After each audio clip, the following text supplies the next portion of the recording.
এত টাকা হঠাৎ পেয়ে যাও কোনো বাধা ছাড়াই, তাহলে তুমি কিভাবে খরচা করবে? এগুলো ডিসপ্লে করে রাখা হয়েছে যাতে আমাদের প্রয়োজনীয় পোশাক আমরা এখান থেকেই পছন্দ করতে পারি।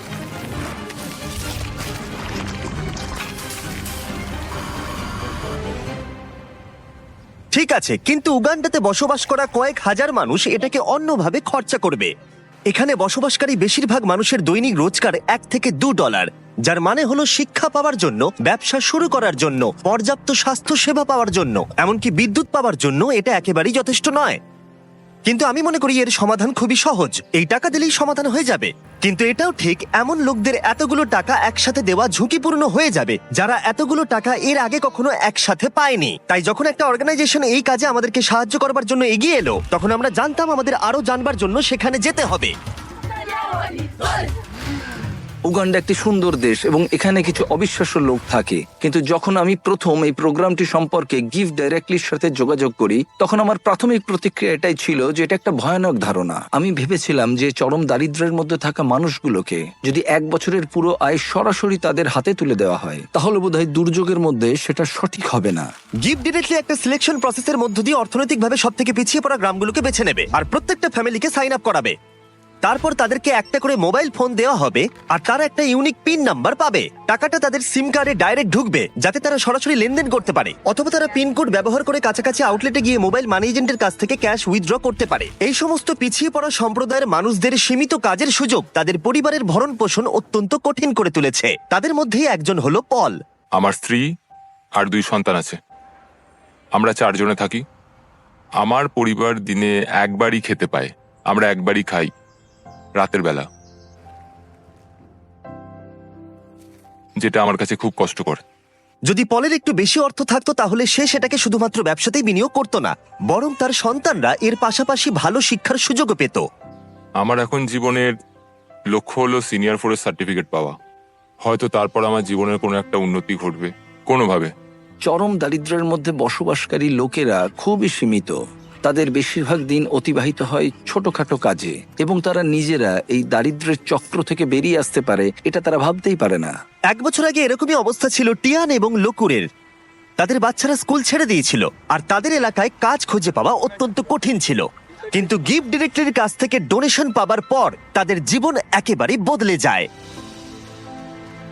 তারা সেই ডোনেশন ব্যবহার করে জমি কেনে এবং নিজেরাই সেই জমিতে চাষ করতে শুরু করেছে।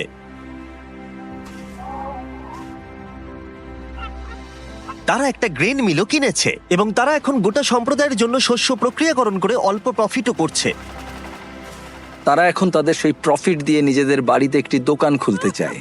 তার সাথে লোকুরে এখন গ্রামের মধ্যে একটা রিফুয়েলিং স্টেশনও চালু করেছে। এই প্রোগ্রামটি কি করতে পারে তার জ্বলন্ত উদাহরণ এটা, কারণ এর ফলে তাদের ব্যবসা এবং অর্থনীতি দুটোরই উন্নতি হয়।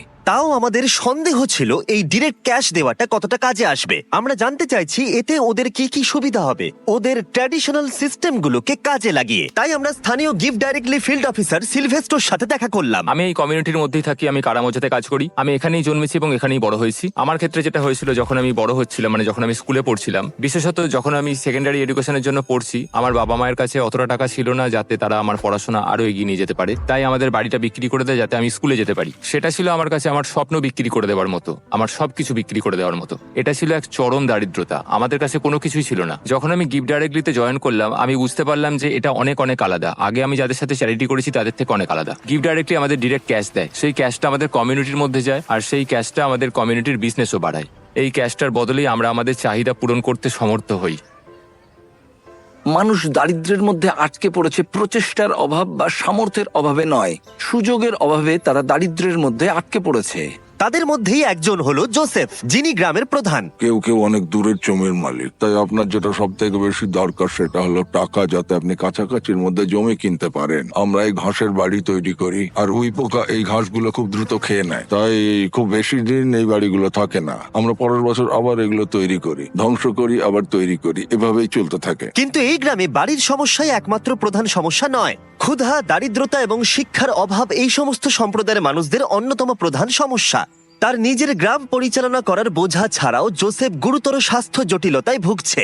কয়েক বছর আগে তার স্ট্রোক হয়েছিল, যেটা তাকে দুর্বল করে দিয়েছে, এবং তার কাছে পর্যাপ্ত অর্থ না থাকায় সে প্রয়োজনীয় ওষুধও কিনতে পারছে না। জীবনযাপন এখানে সত্যি খুব কঠিন। আমি বাঁচবো কিনা আমি জানি না, আমি সত্যিই জানি না, কারণ আমার যে রোগটা হয়েছে সেটা খুবই কঠিন। আমি সত্যিই জানি না। এখানে প্রত্যেকের নিজের নিজের চাহিদা রয়েছে, এবং আমরা যেটা বুঝতে পেরেছি সেটা হলো এই মানুষগুলোকে একটা ভালো ভবিষ্যৎ দিতে গেলে তাদের নিজেদের এবং তাদের পরিবারের জন্য সিদ্ধান্ত নেওয়ার ক্ষমতা দিতে হবে। তাই আমরা ঠিক করেছি গিফট ডিরেক্টলির সাথে যুক্ত হয়ে এই গ্রাম এবং আশেপাশের 300টি পরিবারকে অর্থ অনুদান করে সাহায্য করব তাদের উজ্জ্বল ভবিষ্যতের জন্য। তাই যখন গিফট ডিরেক্টলি টিম গ্রামগুলোর চূড়ান্ত তালিকা প্রকাশ করছিল, যেটা করতে সারাদিন সময় লাগবে, তখন ড্যান এবং ড্যারেন গ্রামটা ঘুরে দেখলো, যেখানে তারা ছুরি ধার দেবার যন্ত্র দেখতে পেল। তোমার কি মনে হয় এটা আমরা আরো ভালো করতে পারবো? হ্যাঁ, আমার মনে হচ্ছে আমরা ভালো করব। এই তো, তুমি পারবেই। এই তো এইভাবে। হ্যাঁ,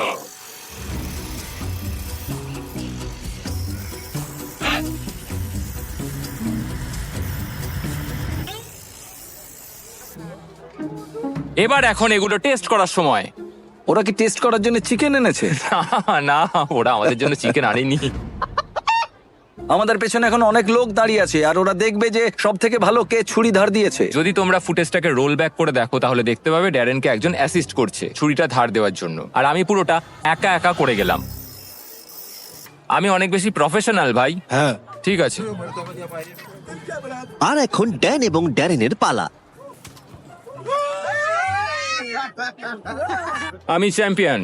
হ্যাঁ হ্যাঁ, তুমি চ্যাম্পিয়ন, তুমি চ্যাম্পিয়ন। ড্যারেন হার মানতে না পেরে অন্য কিছু চেষ্টা করলো। সমগ্র আফ্রিকা জুড়ে লোকেরা তাদের মাথার ওপরে জিনিসপত্র বহন করে থাকে। ড্যান আর আমি এখন সেটাই চেষ্টা করতে যাচ্ছি। ওরে বাপরে, দাঁড়াও। Ready? আরে তুমি দাঁড়াও।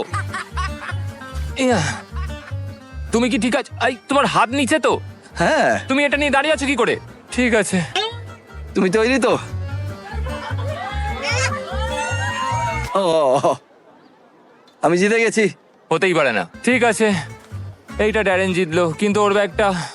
তুমি এটা কিভাবে করছো?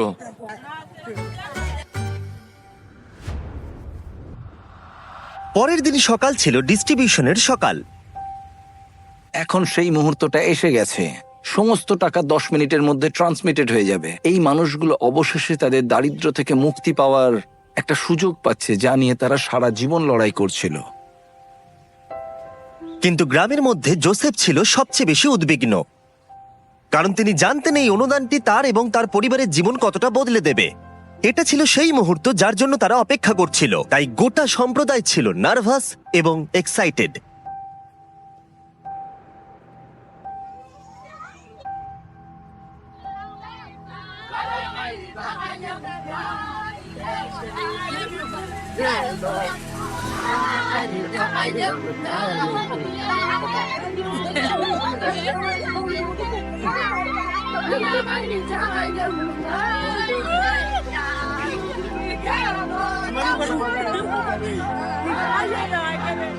এটি অনেকগুলো মানুষের জন্য একটা সত্যি অসাধারণ মুহূর্ত। এটা শুধুমাত্র এই মানুষগুলোর জন্য নয়, বরং তাদের সন্তান এবং পরবর্তী প্রজন্মের জন্যও সুযোগ। গিফট ডিরেক্টলির সাথে যুক্ত হয়ে আমরা এই গ্রামের হাজার হাজার মানুষের জীবন পরিবর্তন করতে সক্ষম হয়েছি।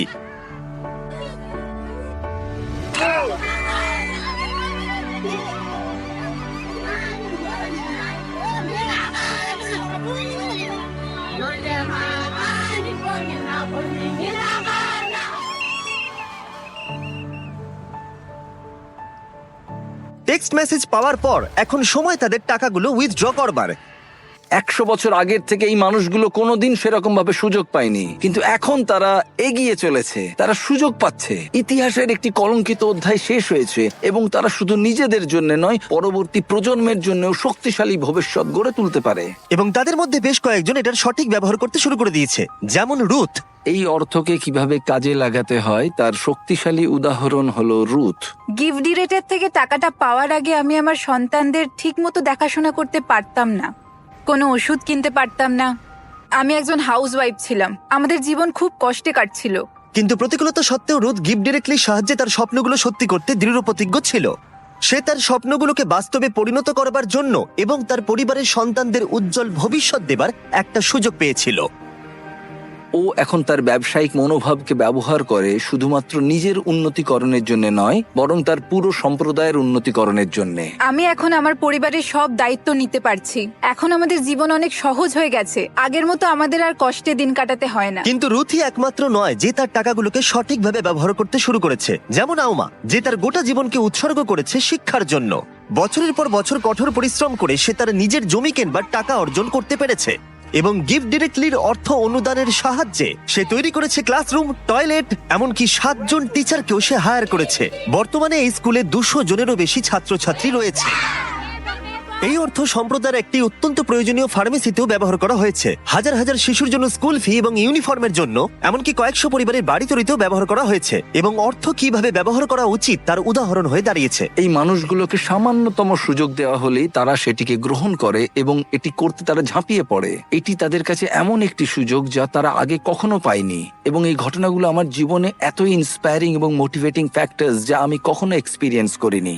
ট্রিপটা শেষ করার জন্য ড্যারেন আরো একটি স্কুল পরিদর্শন করলো। গিফট ডিরেক্টলির অনুদানে 1 সপ্তাহের মধ্যে শিক্ষার্থীর সংখ্যা গিয়ে দাঁড়িয়েছে 650 থেকে 980, কারণ তাদের প্যারেন্টসরা এখন সক্ষম স্কুলের ফি দিতে এবং ইউনিফর্ম কিনতে। Little children, little children, obey your parents, little children, কিছুক্ষণ আগেই মেঘের আওয়াজ শোনা যাচ্ছিল। আসলে সবেমাত্র বৃষ্টি শুরু হয়েছে। বাচ্চারা গান শুরু করতেই মেঘ মুছে গেল এবং আকাশ এখন উজ্জ্বল। এটা একটা খুবই আশ্চর্যজনক অভিজ্ঞতা ছিল। little children, obey your parents. Gift directly প্রমাণ করেছে যে আমাদের প্রাথমিক ধারণা একেবারেই ভিত্তিহীন ছিল। আমাদের এরকম নতুন অনেক আইডিয়া আছে যাতে আমরা সবাই মিলে একটা সুন্দর ভবিষ্যৎ গড়ে তুলতে পারি। কিন্তু প্রয়োজন আরো অনেক, তাই আমরা গিফট ডিরেক্টলির সাথে অর্থ অনুদান দিতে মাত্র 1 মাইল দূরে আরেকটা গ্রামে গেছিলাম। সাহায্য করতে চাইলে ডোনেট বাটনে ক্লিক করুন বা giftdirectly.org/beast এ যান, যাতে আমরা আরো বেশি করে উগান্ডাবাসীদের সাহায্য করতে পারি।